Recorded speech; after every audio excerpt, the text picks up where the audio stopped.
ప్రజాప్రతినిధిగా ఎన్నికైన వారు సర్పంచ్ మొదలుకొని ఎంపీ స్థాయి వరకు వివిధ దశలలో ఉన్న ప్రజాప్రతినిధులు ఎవరైనా కూడా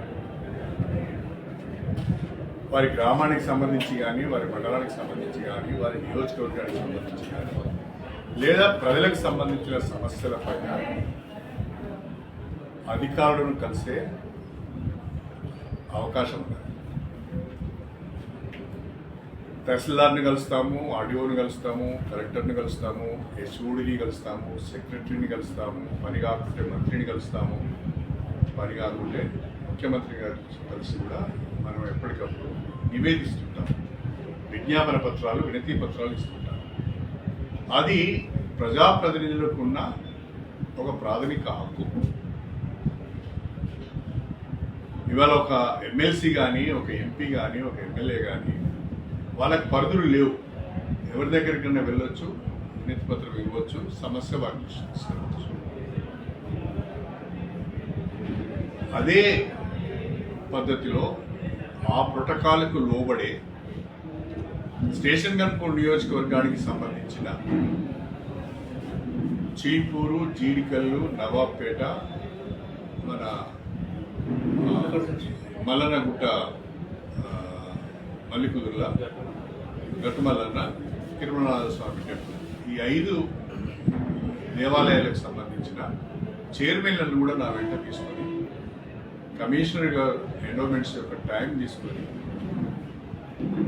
మా ఆలయాల అభివృద్ధి పైన మీతో మాట్లాడాల్సిన అవసరం ఉంది. టైం తీసుకొని వెళ్ళి వారి ఆఫీస్కి నేను వెళ్ళాను. వారి ఆఫీస్కి నేను వెళ్ళి ఆలయాల వారిగా వారికి మా చైర్మన్లతో రిప్రజెంటేషన్ ఇప్పించాను. ఇప్పించినప్పుడు వారు ఒక మాట అన్నారు, దేవాలయ శాఖ దగ్గర నిధులు ఎక్కువ లేవు, కొంచెం మాకు కూడా ఇబ్బందిగా ఉంది అంటే నేను అప్పుడు ఏం చెప్పానంటే,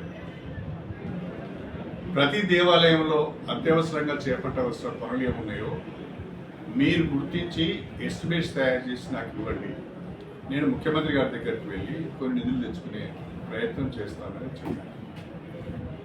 నేను నా నియోజకవర్గానికి సంబంధించిన ఆలయాల గురించి మాట్లాడేదే తప్ప ఉమ్మడి వరంగల్ జిల్లా ఆలయాల గురించి కానీ లేకుంటే తెలంగాణకు సంబంధించిన ఆలయాల గురించి నేను మాట్లాడాను.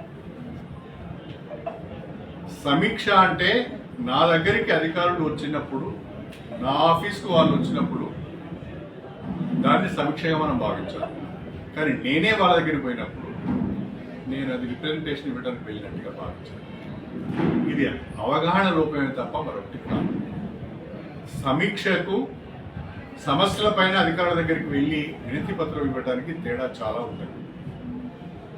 మీరు కూడా అప్పుడప్పుడు మీ వ్యక్తిగత హోదాలలో కూడా వెళ్ళి అధికారులు కలుస్తూ ఉంటారు.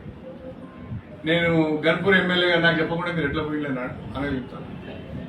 ఒక సర్పంచ్ కానీ, ఒక ఎంపీపీ కానీ, ఒక సింగిల్ విండో చైర్మన్ కానీ నాకు తెలియకుండా చాలామంది మా మున్సిపల్ చైర్మన్ గారు కానీ ఎవరైనా కూడా వారికి సంబంధించిన సమస్య పైన వారు వెళ్ళి అధికారులు కలిసే అవకాశం ఉంది.